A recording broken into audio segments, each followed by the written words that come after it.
praise the Most High God of Abraham, Isaac, and Jacob, and peace to everyone joining us on this program. This is indeed the Fountain of Israel's Bible Studies program, and it's an honor for me to stand before you on the Lord's Sabbath day.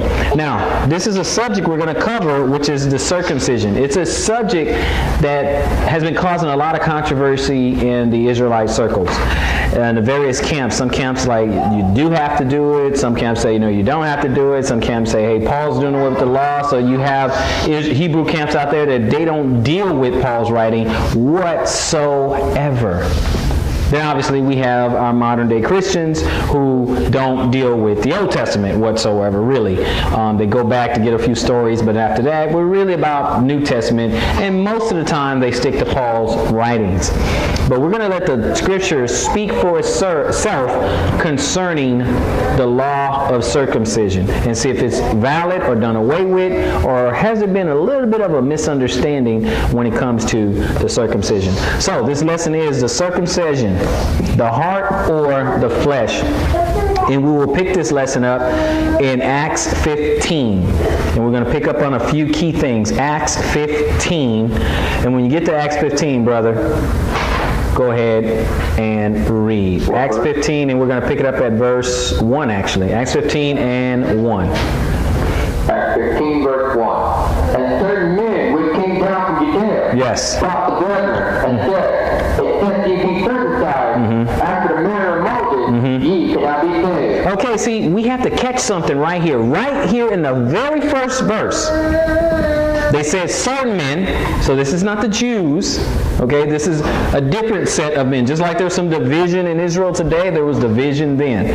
Certain men came in saying, except you be circumcised after the manner of Moses, you cannot be saved. Meaning you can't get salvation unless you be circumcised. They had a problem with that. Verse 2. When therefore Paul and Barnabas had no small dissension and disputation with them, they determined that and certain other of them should go up to Jerusalem unto the apostles and elders about this question. Yes. And being brought out to their way by the church, they passed through Phoenix and Samaria, declaring the conversion of the Gentiles. And they called it great joy unto all the brethren. Go ahead. And when they were come to Jerusalem, they were received of the church and of the apostles and elders, and they declared all things that God had done with them. But what happened in verse 5? What happened? But there rose up certain of the sect of the Pharisees, which believed, saying that it was needful to circumcise them, and to command them to keep the law of Moses. Look at that. See, the Gentiles, they're starting to hear this word and this word of faith and everything, but certain sect of the Pharisees, this is called the circumcision party, certain sect of the Pharisees says, hey, wait a minute, it's needful for all you guys to be circumcised and keep the law of Moses. That was first on the agenda. Now, Paul and Barnabas talking about Christ and faith and, growing in your faith and things like that, but they are talking about let's get some circumcision and some keeping the commandments first thing, okay? Verse 6, brother. And the apostles and elders came together to consider of this matter. And when there had been much disputing, he rose up and said unto them, men and brethren, ye know how that a good while ago God made choice among us, that the Gentiles by my mouth should hear the word of the gospel and believe. Yes. And God which knoweth the heart, bear them witnesses, giving them the Holy Ghost, even as he did unto us. Go ahead, brother. And put no difference between us and them, purifying their hearts by faith.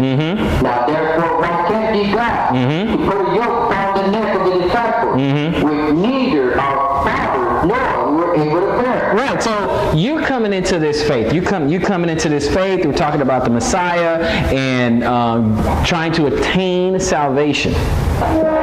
Now you have to imagine a people, we're talking about Gentiles, you have to imagine a people who have not heard about this. All they were doing was busy serving their false gods and doing their pagan worship. And now you're introducing them something new. You're introducing them to the Holy One of Israel and say, we need to serve them, and you too can receive salvation. And then another sect comes along and say, but wait a minute, before you do all that, and he pull out a knife and say, you got to be circumcised. You're going to scare off a lot of people with that approach. And so he was saying, why should we burden these people with something we can't even bear?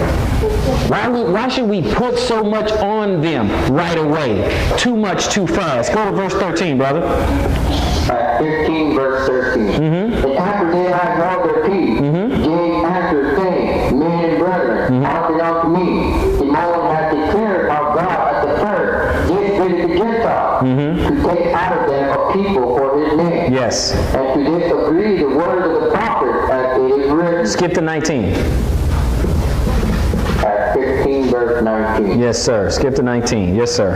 Wherefore my sentence is that we trouble not them, which from among the Gentiles are turned to God. Okay, so let's not put too much on the Gentiles. These Gentiles will turn to God. Let's not put too much on them, so let's give them a little bit of instruction. Go ahead, verse 20. But that we write unto them, that they have abstained from pollution of idols, and from fornication, and from things strangled, and from blood. For Moses of old time hath in every city them that preach him, being read in the synagogue every Sabbath day. Listen to that, brothers and sisters. He said, let's not put too much on them at one time, okay? Let's not trouble them, which from among the Gentiles are turned to God. So those who have turned themselves to God, the Gentiles that turn themselves to God, let's not put too much on them. In fact, why don't we write this? That they abstain from pollution of idols, and from fornication, and from things strangled, and from blood. Why? Because in verse 21 it says, For Moses of old time had in every city preach him, being read in the synagogue every Sabbath day. So the question is circumcision in the law in Moses? Yes. And they're going to hear about it eventually on the Sabbath. But for now, let's get these Gentiles who have pagan worship and pagan practices, let's give them these 4 things to start with. Make sense? Verse 22. That Jesus, the apostles and elders, with the whole church, to send chosen men of their own company to Antioch, with Paul Barnabas, namely Judas, surnamed Barsabbas, and Silas, chief men among the brethren. And they wrote letters on them after this manner. The apostles and elders and brethren send greeting unto the brethren, which are of the Gentiles in Antioch and Syria and Cilicia. Yes, sir. Go ahead. For as much as we have heard, that certain which went out from us have certain. Okay? It's not all the apostles, not all the Jews. It's certain ones.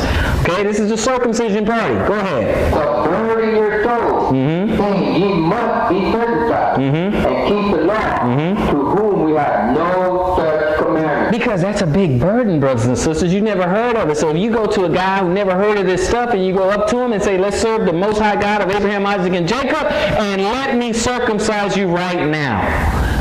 It's too much, too fast. We need to grow in our faith.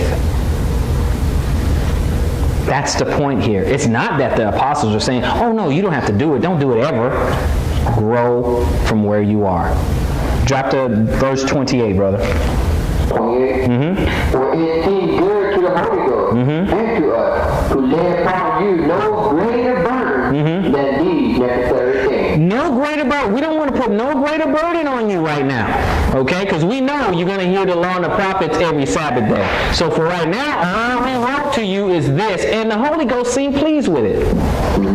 The Holy Ghost seemed pleased with us starting you off with this, just this. Verse 29. Acts 15, verse 29. That ye abstain from meat offered to idols, Yes. and from blood, and from things strangled, Yes. and from fornication, from which if ye keep yourselves, ye shall do well, fare ye well.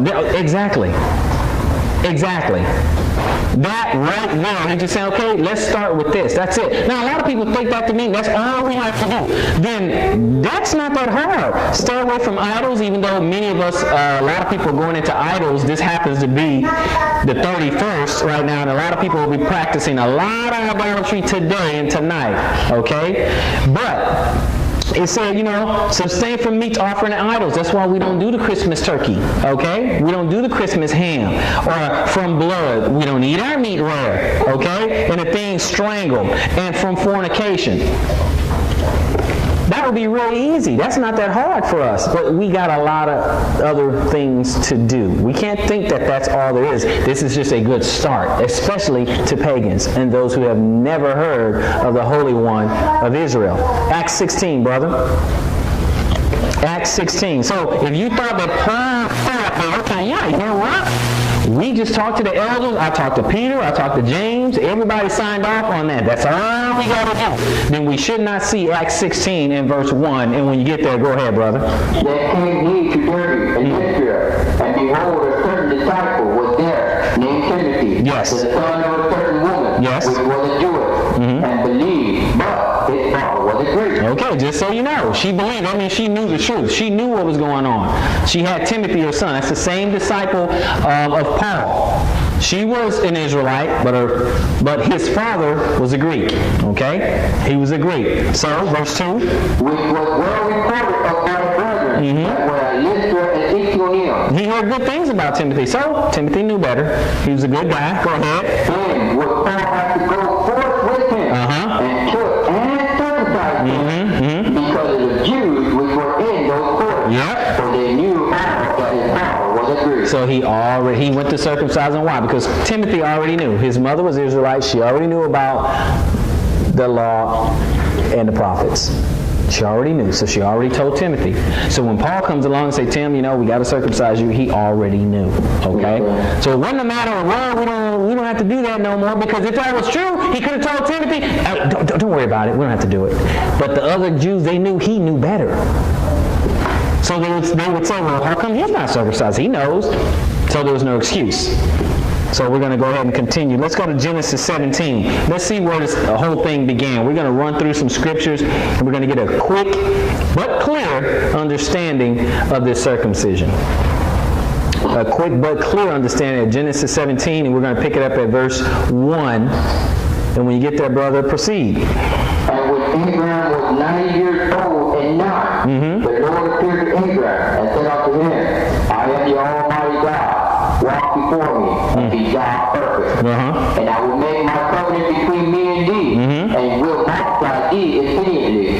And Abraham fell on his face, and God talked with him, saying, As for me, behold, my covenant is with thee, and thou shalt be a father of many nations. Go ahead, brother.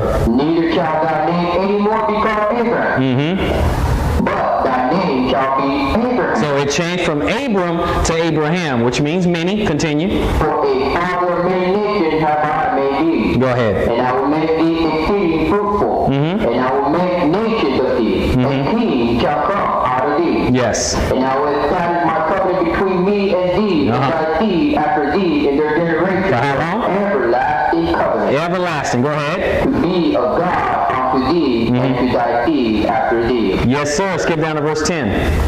This is my covenant, which ye shall keep between me and you, Yes. and thy seed after thee. Every man child among you shall be circumcised. Okay, so is this a man-made thing, or did the Lord say this is his covenant? It's his covenant. This is not some man-made thing. Oh, the Israelites, they just were doing that just because of all the stuff you hear today in modern Christianity. Oh, well, they were just doing that because that was just the old law, and it don't really mean nothing, and they just want to do you from the dead works and all that. Whoa. If the Lord tell you to do something, is that a dead work?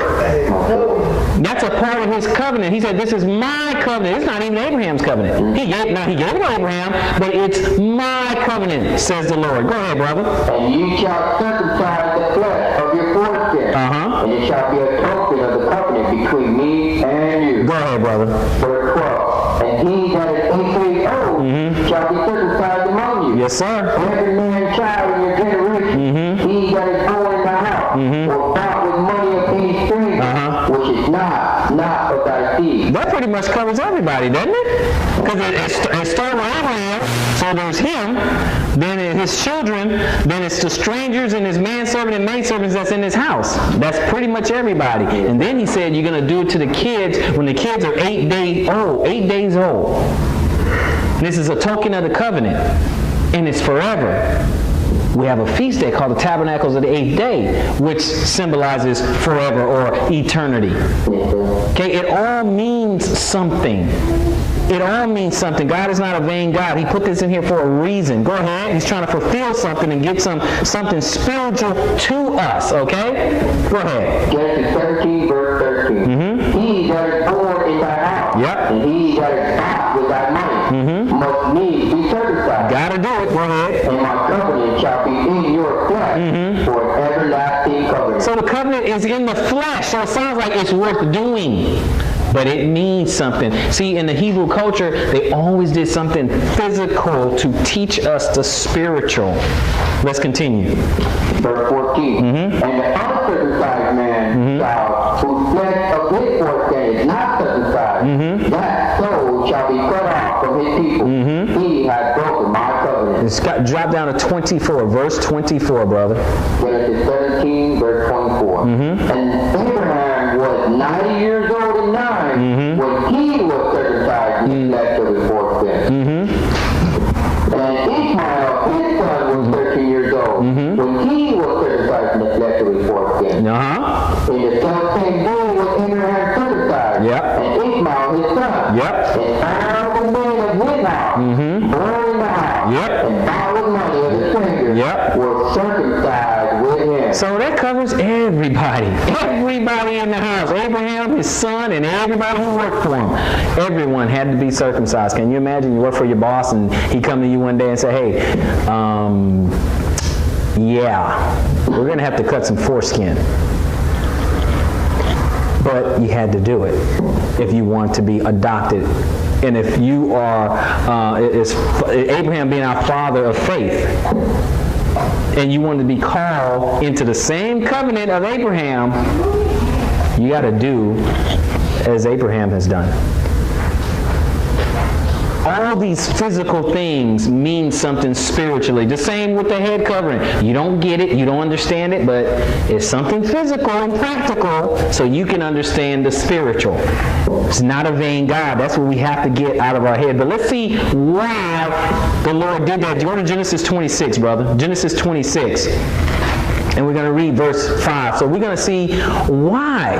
Okay? Now, we know this circumcision didn't even happen until Abraham was 99 years old. 99 years old. But he did something before he was 99. Genesis 26, read verse 5, brother. Because like Abraham obeyed my voice and kept my charge, my commandments, my statutes, and my law. That's why. Because he did all that. That's why this was counted unto him for righteousness. Go to Deuteronomy 10, brother. This is what was counted unto him as righteousness because he just simply obeyed the Most High Yah. He heard his voice. The Lord said go left. He went left. The Lord said go right. He went right. Deuteronomy 10. He kept all of his charge. He kept his commandments, statutes, and laws. Deuteronomy 10, let's pick it up at verse 12. Deuteronomy 10 and 12. Go ahead. And now Israel, what does the Lord thy God require of thee? Which is a great question. What does he want us to do? Go ahead. But to fear the Lord thy God. To walk in all his ways. To love him. And to serve the Lord thy God with all thy heart and with all thy soul. Yes, sir. Keep going. To keep the commandments of the Lord. Yes, sir. And his statutes. Which I command thee this day. Yes. For thy good. Ah, you see, for thy good. But guess what he's trying to get at? He's trying to get at the heart. Verse 16 will bear that out. He wants to get at the heart. Go ahead. Circumcise therefore the foreskin of your heart. Yes. And be no more stiff-necked. Be no more stiff-necked. Be no more rebellious. Be not hard-headed. Because we can do that sometime. So don't do that. Go to Numbers 15 and 15. Let's see who else got to do it. Now, we just noticed that in Abraham, him and his whole house had to do the same thing. Okay? Now, let's see if that carried all the way down to his seed. He had to do it, and everybody in his house had to be circumcised. Okay? Now, let's see in Numbers 15 and 15. Go ahead, brother. One ordinance shall be both for you of the congregation. Yes. And also for a stranger that sojourns with you. Yes, sir. An ordinance forever in your generation. As ye are, so shall the stranger be before the Lord. How's it going to be in verse 16? One lamb and one manner shall be for you, and for a stranger that sojourns with you. So are we supposed to do all the same stuff, right? Yes, sir. Supposed to be doing the same thing. All right, but don't worry, because in the New Testament it says one faith, one baptism. So nothing's changed. It's all one. Okay? Nothing has changed. Go to Romans 2, brother. Let's go to Romans 2. Let's take a look at this.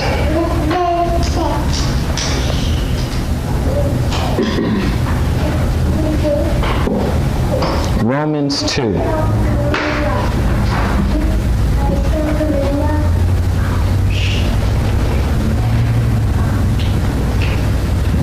Romans 2 and verse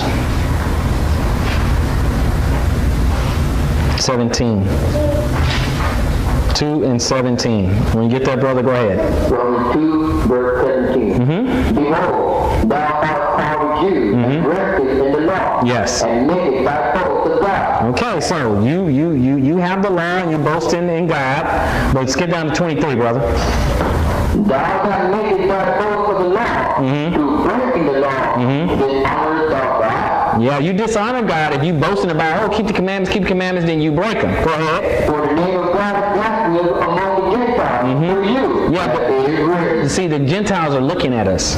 See, we're talking all this stuff, but the Gentiles, other nations are looking at us, so we need to walk correctly. We need to walk orderly. Go ahead. Romans 2, verse 25. For circumcision very profited, if thou keep the law. Yeah, circumcision is good if you keep the law. Go ahead.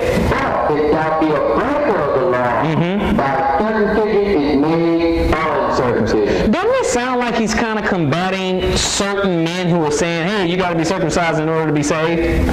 It sounds like that's what he's dealing with, doesn't it? So he's trying to combat that real quick. Hey, you got to be circumcised first before we do anything else. That's how you're going to get salvation. Well, that's not how it works, and he explains that. Go ahead, brother. Romans 2, verse 26. Therefore, if the uncircumcision keep the righteousness of the law, shall not his uncircumcision be counted for circumcision? Go ahead. And shall not uncircumcision, which is by nature, if it fulfill the law, judge thee who by the letter and circumcision does transgress the law? Go ahead, brother. For he is not a Jew, which is one outwardly. Yes, sir. Neither is that circumcision, which is outward in the flesh. Yes, sir. Go ahead. But he is a Jew, which is one inwardly. Yes. And circumcision is that of the heart. Yes. The spirit. And not of the letter, the praise is not of men, but of God. Okay, so he was just saying, hey, circumcision is really that of the heart. See, Paul proves everything. See, it's circumcision of the heart. That's all we need.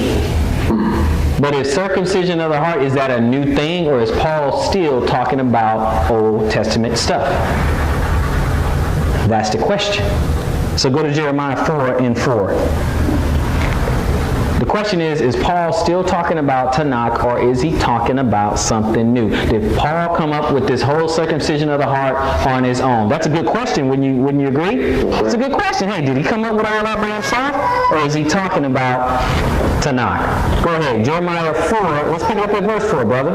Circumcise yourself to the Lord, and take away the foreskins of your heart. Yes, sir. Ye men of Judah, inhabitants of Jerusalem, let my fury come forth like fire, and burn that none can quench it, Yes. because of the evil of your doing. Go ahead. Declare ye in Judah, and trumpet in Jerusalem, and say, blow ye the trumpet in the land, Yep. cry, gather together, and say, assemble yourself, and let us go into the defense city. Go ahead. Set up the standard for Zion, retire, say not, for I will bring evil from the north and great destruction. Okay, now what verse are you in right now? Okay, now let's go. Now he said in verse 4, circumcise yourselves to the Lord and take away the foreskins of the heart. Of the heart. He wants you to have a new heart. But wait a minute, he said that before. Let's go to Ezekiel 36. He said that before. He said he wants you to have a new heart. So far we see in Jeremiah that he said, take away the foreskins of the heart. So that's not new. But we still have a little bit more to go. That's in the prophet. So we're going to look at the prophet Ezekiel to see if he's talking about us having a new heart. Ezekiel 36, start at verse 26, brother. Ezekiel 36, verse 26. Yes. And a new spirit will I put within you. Yes, sir. And I will take away that stony heart of yours out of your flesh. Yes. And I will give you a heart of flesh. Go ahead, brother. And I will put my spirit within you. And cause you to walk in my statutes. Yes. And you shall keep my judgment and do them. Okay, see, so again, we want to get a new heart, but let's go to Deuteronomy 30. We're still talking about a new heart. So now we're in the learn, let's see if Paul has brought something new. This whole circumcision of the heart and the new heart thing. Let's go into the law. We went to the prophets. Now let's go to the law. Deuteronomy 30, pick it up at verse 6. Deuteronomy 30 in verse 6, brother. And the Lord thy God will circumcise thine heart, and the heart of thy seed. Love the Lord thy God. Yes. With all thy heart, and with all thy soul, Yes. thou mayest live. Go ahead. And the Lord thy God will put all these curses upon thy enemies, and all them that hate thee will persecute thee. Okay. And thou shalt return and obey the voice of the Lord. Yes. And do all the commandments which I command thee this day. Okay, go to Romans, brother. See, this is what it is. He always wanted us to not be stiff-necked, not be rebellious, keep his commandments, obey his voice. And it all starts with the circumcision of the heart. That's where it all begins. So Paul didn't bring something new. He didn't bring anything new. He was quoting right out of the Old Testament. Okay? So Romans 4, let's pick it up at verse 1. Romans 4 and verse 1, brother. What shall we say then? That Abraham our father, as pertains to the flesh, hath thought. For if Abraham were justified by works, he has whereof to glory, but not before God. Keep going. For what says the Scripture? Abraham believed God, and it was counted unto him for righteousness. Skip down to verse 8. See, we know that he obeyed his voice, kept his law, statutes, and commandments, and that was counted unto him as righteousness. Verse 8. Romans 3, verse 8. Blessed is the man to whom the Lord will not impute sin. Yes. Come and say blessed that upon the circumcision only, or upon the uncircumcision also. Go ahead. For we say that faith was reckoned to Abraham for righteousness. Yes, sir. How was it then reckoned? Yep. When he was in circumcision or in uncircumcision. Yeah, so how was he reckoned with? Was he reckoned righteous, or was he declared righteous when he was circumcised or when he was uncircumcised? He answers his own question. Go ahead. Not in circumcision, but in uncircumcision. I'm sorry, how old was Abraham when he got circumcised? 99. 99 years old. That's what he's saying. He was counted under righteousness before the circumcision. This is why he was Paul was combating the other Jews, the certain Jews, the sect of the Pharisees, the circumcision party. He was combating them, saying, quit compelling people to get circumcised right now. Give them some time to grow in their faith. Continue, brother. And he received the sign of circumcision, a seal of the righteousness of the faith, which he had yet been uncircumcised. Yes. But he might be the father of all men that believe. His faith came first, before the circumcision. Go ahead. But if he not circumcised, but righteousness might be imputed unto them also. Go ahead, brother. And the father of circumcision to them who are not of the circumcision only, Yes. but who also walk in the steps of that faith, Yes. our father Abraham. Yes, see? Go ahead. Which he had been yet uncircumcised. See, his faith came first. His faith came before his circumcision. That's the point that Paul is making. Abraham's faith came before circumcision. That's all he's trying to say. Abraham was circumcised at 99. He's not saying you don't have to be circumcised at all. He's just saying that you don't have to rush out and go get circumcised. Grow your faith first, because you can't. All this stuff that you do, if you don't have faith, forget it. If you're not aiming all this stuff towards Messiah, forget it. Don't worry about it. Because now you're trying to do it all yourself. You're trying to gain access to the kingdom of heaven all by yourself through your own self-effort. That doesn't mean you don't have to keep the law, statutes, and commandments or not get circumcised. Doesn't mean that. Okay, let's go to Acts 20. You know what? This is what we want to do. We want to establish something real quick. You are going to go to Acts, brother. You are going to go to Acts. But we want to establish something real quick so people can understand Paul a little bit better. Because again, we have the groups out there who believe Paul's doing away with everything, he's changed everything. We already know there's one law, one matter, it's the same for everybody. So let's go ahead and see if Paul was teaching against it, because what we have to conclude, you have to conclude for yourself. What we have to conclude is Paul, is he a liar or a hypocrite, or is he an apostle? That's really what we have to figure out for ourselves. So let's go to Acts 17. Go to Acts 17 and let's take a look at this real quick. Okay? Now, let's see if he taught against the law and the prophets. So Acts 17, pick it up at verse 2, brother. Acts 17 and 2. And Paul, as his manner was, Yes. went on to them, and 3 Sabbath days reasoned with them out of the Scriptures. Okay, so Paul, as his manner was, reasoned with them 3 Sabbath days out of the Scriptures. That's what he did. That was his manner. That's just what he did. Let's see if anything changed. Go to chapter 18, brother. Acts 18, read verse 4. Acts 18, verse 4. And he reasoned in the synagogue every Sabbath, and persuaded the Jews and the Greeks. And when Silas and Timothy were come from Macedonia, Paul was pressed in the Spirit, and testified to the Jews that Jesus was Christ. There you go. You see? He had to testify that he kept doing that on the Sabbath. So it's apparent his action says that he kept Sabbath. Now go to Acts 20. Okay, let's go to Acts 20. Now we said we got the commandments, we got law statutes, we got law statutes and commandments, we got feast days and all that. Let's see if Paul's actions match up or line up with Tanakh. 20 verse 6. Acts 20 verse 6. Go ahead, brother. And we sailed away from Philippi after the days of unleavened bread, and came unto them to Torah. Okay, so go ahead. So we abode 10 days. okay, so he did the days of unleavened bread. That's a holy day, isn't it? Yes, sir. Okay, how about go to verse 16, brother. Go to verse 16. What does that say? Acts 20, verse 16. For Paul had determined to depart from Ephesus, because he would not spend the time in Asia, for he hated it. If it were possible for him, he had Jerusalem the day of Pentecost. Wait. So he's doing unleavened bread and Passover, okay, because they're connected.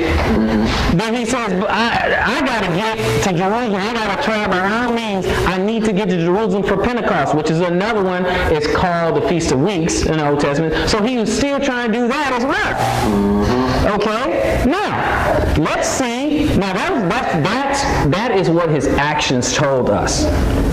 Let's see if his words line up with his actions. Go to 1 Corinthians, brother. Let's see if his words line up with his actions.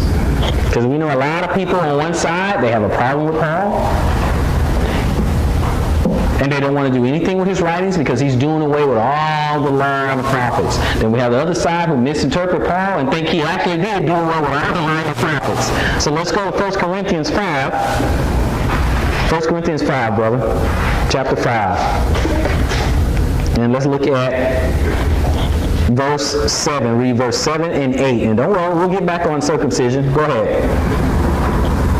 1 Corinthians 5, verse 7. Yes. Purge out therefore the old leaven, that ye may be a new lump, and ye are unleavened. Yes, sir. For even Christ our Passover Oh, so we still doing Passover. Go ahead. is sanctified for us. Yes. Therefore let us keep the feast. What?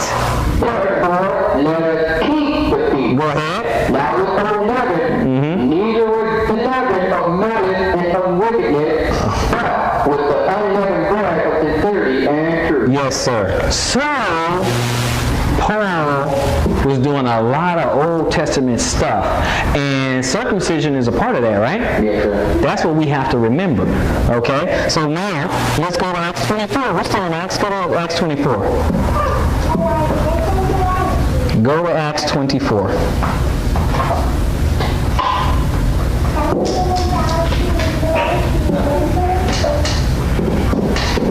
Okay? Now, I just want to point something out real quick. We'll go to Acts 24 and start at verse 10. Acts 24, verse 10. Then Paul, after the governor had beckoned unto him to speak, Okay? answered, For as much as I know that thou hast been a many years this nation, I do more cheerfully answer for myself. So he's going to speak for himself on this matter because everyone was accusing him. Oh, you're teaching everybody to forsake Moses and the prophets. Go ahead. Acts 24, verse 11. Because that thou mayest understand that there are yet but 12 days since I went up to Jerusalem for to worship. Yes, sir. And they neither found me in the temple disputing with any man, neither raising up the people, neither in the synagogue, nor in the city. Yes, sir. Neither can they prove the things whereof they know accuse me. Okay, now what you got to understand, he just said, everything that I'm accused of, none of these people can prove anything that they're saying. Go ahead, brother. Acts 24, verse 14. Yes. But this I confess unto thee, that after the ways which they call vanity, so worship I the God of my father, believing all things which are written in the law and in the prophets. Everything written in the law and the prophets, I believe all that. Circumcision is in the law and the prophets, right? Yes, sir. Okay. So he said he believes all that. Now, because if he doesn't, then he's lying right now. And if we determine that Paul is allowed, then we need not read anything that he says. It's just really that simple. So we decide, you decide that you believe Paul. That's all you have to decide. That you believe what he just said right here. Because if you believe right here, this is a good foundation that he actually does believe all that that's written in the law and the prophets, then you know that there's something with your interpretation if it sounds like he's undoing the law and the prophets. Okay? So, let's go back and go to our Acts 21. Go to Acts 21. Okay? Acts 21. Now, he's been accused before, and I knew he was coming up. They hear about Paul, because remember, we keep forgetting that Paul was a Pharisee. So it was law, do the law. Then he switched over when he met Messiah on the road to Damascus. And now he started getting into this whole faith thing.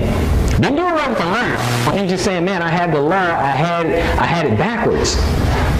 I was doing this law, but I didn't have faith. I didn't even know Messiah. But now I do know Messiah.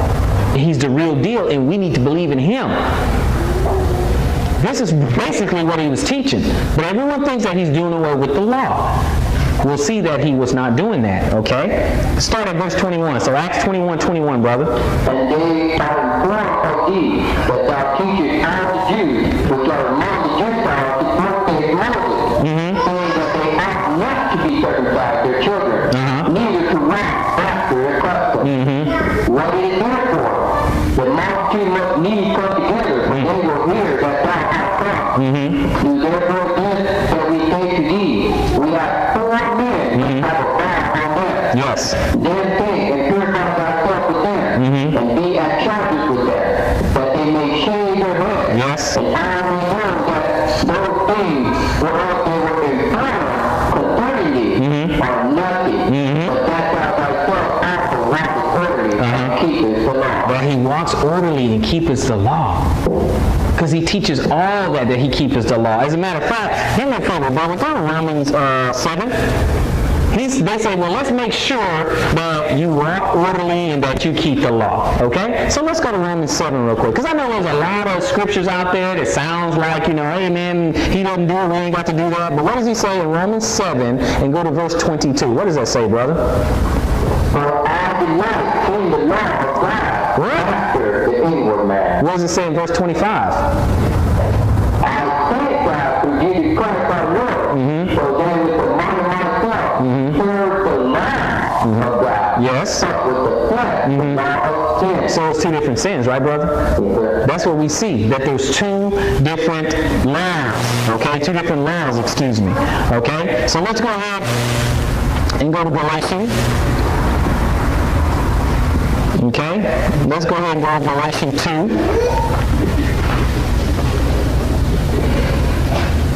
Let's go to Galatians 2. Because I'm going to tell you right now, Paul was an apostle. He traveled all over the place. He went to Thessalonica. He went to Colossia. Okay, he went to Corinth. He went to the Romans. He went to the Galatians. Now he's teaching. Then he would leave, and then he would hear something about one of the churches he's already tried to establish. And so he has to write them a letter because of all the things that he's hearing. He has to reteach them over again. So let's go ahead and let's look at a couple things. First, let's look at Galatians 2. Galatians 3, brother. Galatians 3. Yeah, let's do Galatians 3. Okay? Because remember, we had certain men who crept in teaching other stuff. Hey, I'm going to circumcise first. Hey, let's do all these other works. Okay, hey, let's go light these candles. Let's do all these other little dead works. Okay? That's how you're going to get saved. Go ahead, Galatians 3, pick it up at verse 1, brother. Oh, foolish nation, who hath bewitched you, that ye should not obey the truth, before whose eyes Jesus Christ hath been evidently set forth, crucified among you. This only what I learned you, indeed ye deferred by the work of the law. Now you got this by the hearing of faith. That's how you got the Spirit. The Holy Spirit fell on you because you got faith. Faith first. Just like our father Abraham. Faith came first, right? Okay, go on. Galatians 3, verse 3. Are ye so foolish, having begun in the Spirit? Are ye now made perfect by flesh? Yes. Have ye suffered so many things in vain? If it be yet in vain. Go ahead. He therefore that ministereth to you in the Spirit, and worketh miracles among you, doeth he it by the rest of the law, or by the word of the faith. How did you get these miracles? How did these miracles happen unto you? Was it by the works of the law, or was it the hearing of faith? Go ahead. Galatians 3, verse 6. Even as Abraham believed God, it was accomplished to him for righteousness. Yes, that's what we have to do. We have to believe God. Just obey, believe Him. He says jump, we jump. He says sit down, we sit down. That's accounted unto because we're being obedient. But that's faith. You have to grow in your faith first. Go ahead, brother. Galatians 3, verse 7. Know ye therefore that they which have of faith, they are the children of Abraham. Go ahead. And the scriptures, foreseeing that God would justify the heathen in faith, preached before the gospel unto Abraham, saying, indeed shall our nation be blessed. Yes. So then they which their faith are blessed with faith for Abraham. Yes. For as many as out of the work of the law are founded of Christ. For it is written, Christ is everyone that continueth not in our faith which are written in the book of the law. Okay, real simple. Curse is anyone who does not continue, meaning you don't break the law. You walk in the law, you keep it, you don't break it. You're cursed. Guess what? Because the wages of sin is death. So when you break the law, now you're under the law of sin and death. That's how it works. That's the curse of the law. Not the Ten Commandments.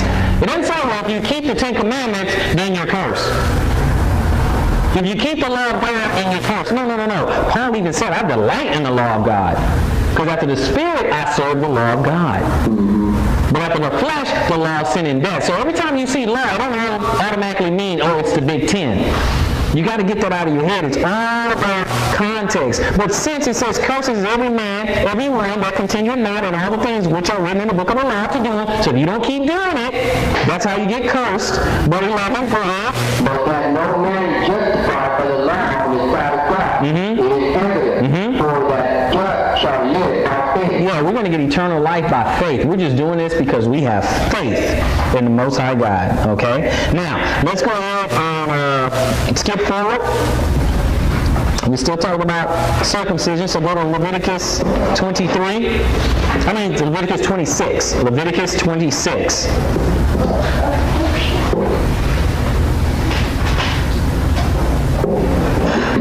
Leviticus 26.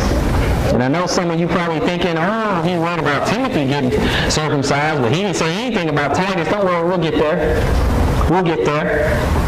It's not an exhaustive lesson, but we're going to get to the important parts of the lesson just so we can get an understanding. Because remember, by faith, Abraham didn't get circumcised until he was 99 years old, but the whole time he was growing in his faith and obeying God. 26 and 41. Leviticus 26:41. Go ahead, brother. And that I also have brought contrary unto them, Yep. and have brought them into the land of their enemies, Yep. with them and their uncircumcised heart, Yes. and they then assess of the punishment of their iniquity. Yeah, it's always been a heart matter. Go ahead. Then will I remember my covenant with Jacob, and also my covenant with Isaac, and also my covenant with Abraham. Will I remember, and I will remember the land. Oh, that covenant that he had, wasn't that circumcision a token of the covenant? Yes, sir. He's going to remember that when you circumcise your heart. He's going to remember that covenant when you stop being stiff-necked and you start being obedient. When you start being obedient, then he will remember the covenant. Okay, let's go to Joshua 5, brother. Go back to Joshua. Go to Joshua 5.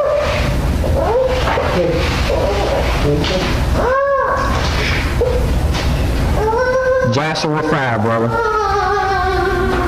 Okay? Now, you go to Joshua 5, I'm picking up verse 3. Verse 3, go ahead, brother. Joshua 5, verse 3. And Joshua made him sharp knives, and circumcised the children of Israel at the hill of the foreskin. Go ahead. And this is the crown which Joshua did circumcise. All the people that came out of Egypt, that were male, even all the men of war, died in the wilderness by the way after they came out of Egypt. Yes. Now all the people that came out were circumcised.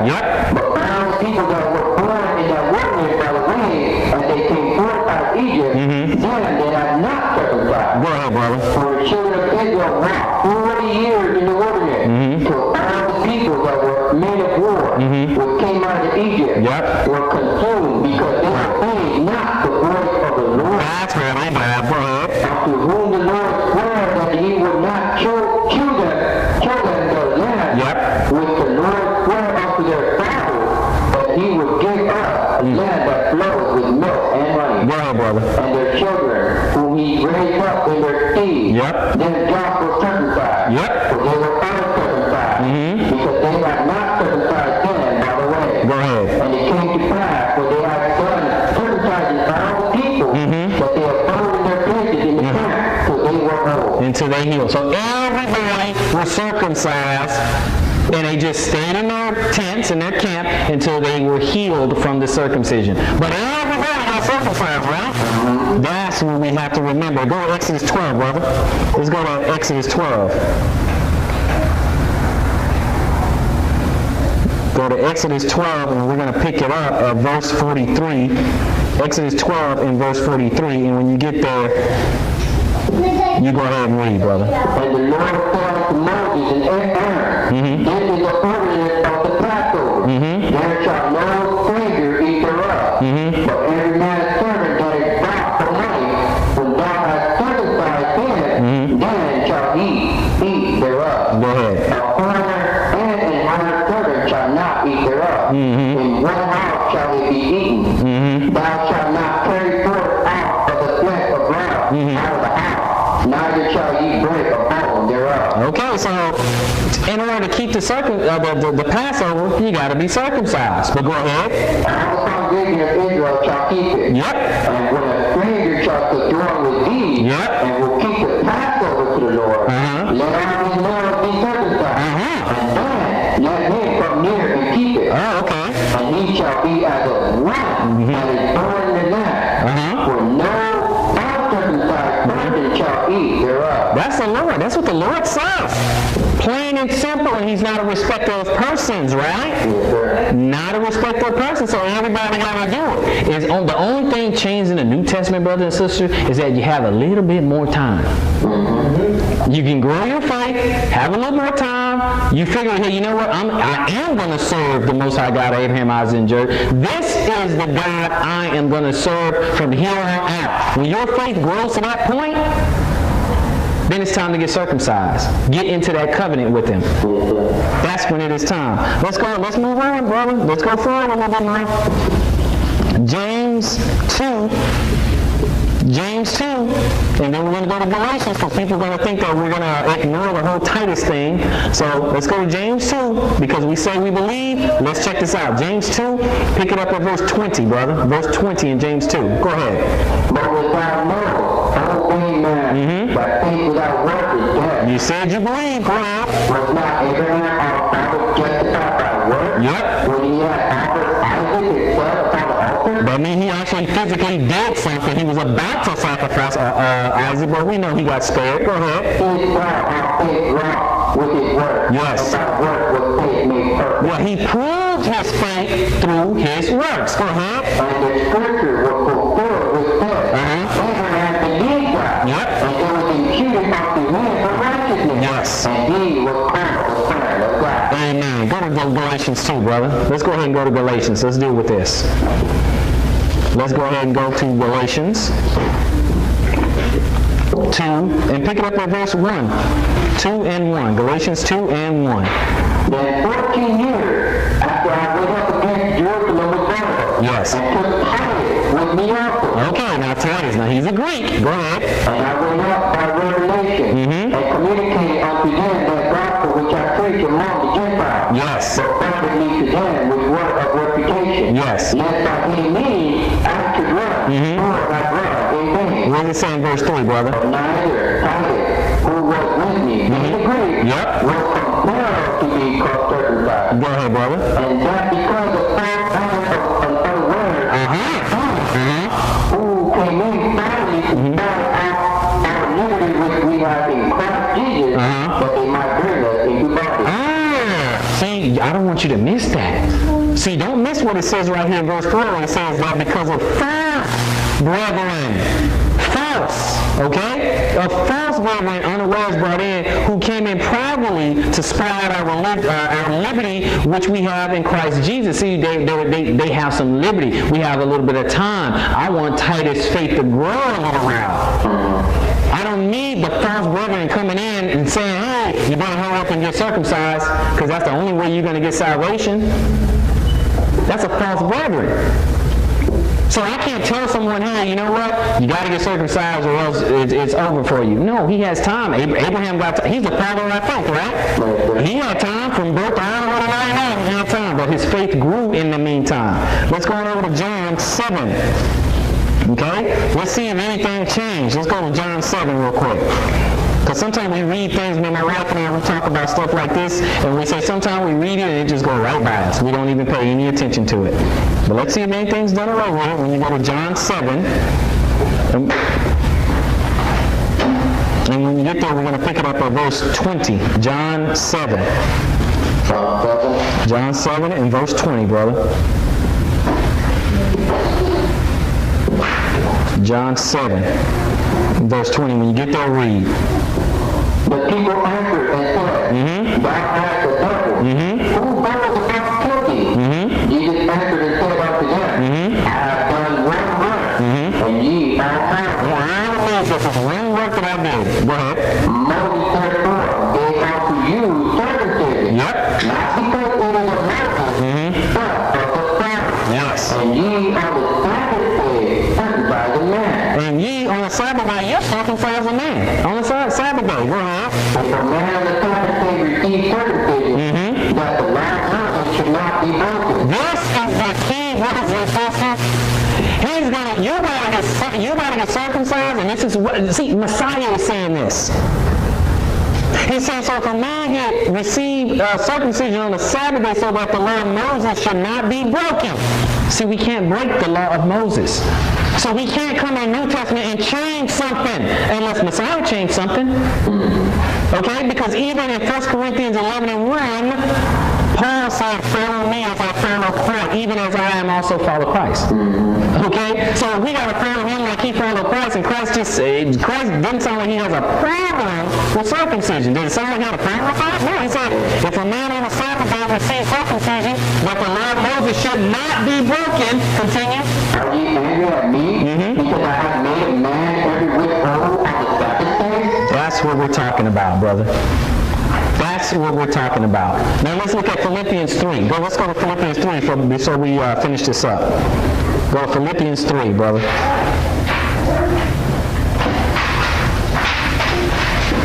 Philippians 3, and we'll finish up. All right. Okay, no problem. Philippians 3, and let's pick it up at verse 1. Philippians 3 and verse 1. Go ahead. Finally, my brethren, rejoice in the Lord. To write the same thing to you. To me indeed is not grievous, but for you it is safe. Go ahead. Beware of God. Beware of evil workers. Beware of the condition. Our circumcision, which worship God in the Spirit, and rejoice in Christ Jesus, and have no confidence in the flesh. Well, anything we come up fleshly, let's do this and let's do that or whatever, or you might come up with some dumb ritual, say, hey, let's fly a kite at noon because at that time God sees it and he smiles on us, or something silly, right? That's just something of the flesh. You're just making something up, okay? So he said, don't worry about stuff like that. Go ahead, brother.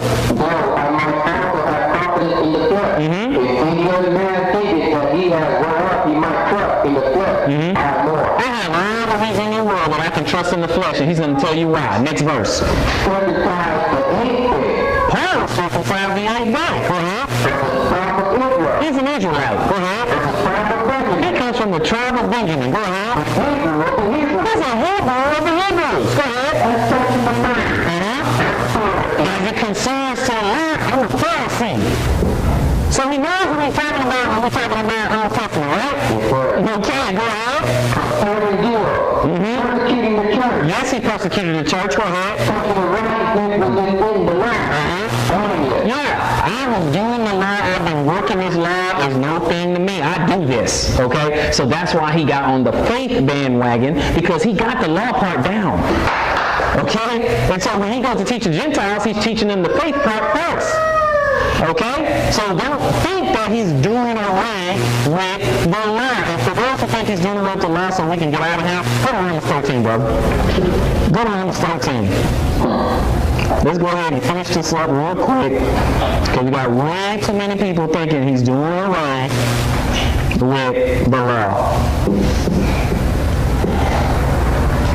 So let's go to Romans 13. And you there, brother? Go to verse 8 real quick. Romans 13, verse 8. Go ahead, brother. Yes. But to love one another. For he that loveth another hath fulfilled the law. This is when the modern Christian closes with the book, run down the street screaming hallelujah and say, hey, see, that's all we gotta do. Love one another. You gotta keep reading so you know what that means, so that we can love each other the same way. Because if we leave it like that, you can love differently than I love, right? So why don't we get a little bit of instruction? Go ahead, brother. Thou shalt not commit adultery. What I do? Go ahead. Thou shalt not kill. Go ahead. Thou shalt not steal. Thou shalt not bear false witness. Thou shalt not covet. Go ahead. If there be any other commandment, Another lot of evil. Go ahead. comprehended in this thing, What? thou shalt love thy neighbor as thyself. Go ahead. Love worketh no ill to his neighbor. Therefore love is the fulfilling of the law. Okay, so he told us how to love. So told us how to love. So did Paul teach against the law? No, sir. He just said to do all this stuff. So, since we know that Moses and the prophets are taught every Sabbath day, that includes circumcision, and Christ said the law of Moses cannot be broken or should not be broken. So, do we need circumcision? Yes. Do you have to do it day one? No. Do you have time to grow in your faith and then you should get circumcision? Yes. Until next time, search the scriptures. Improve all things.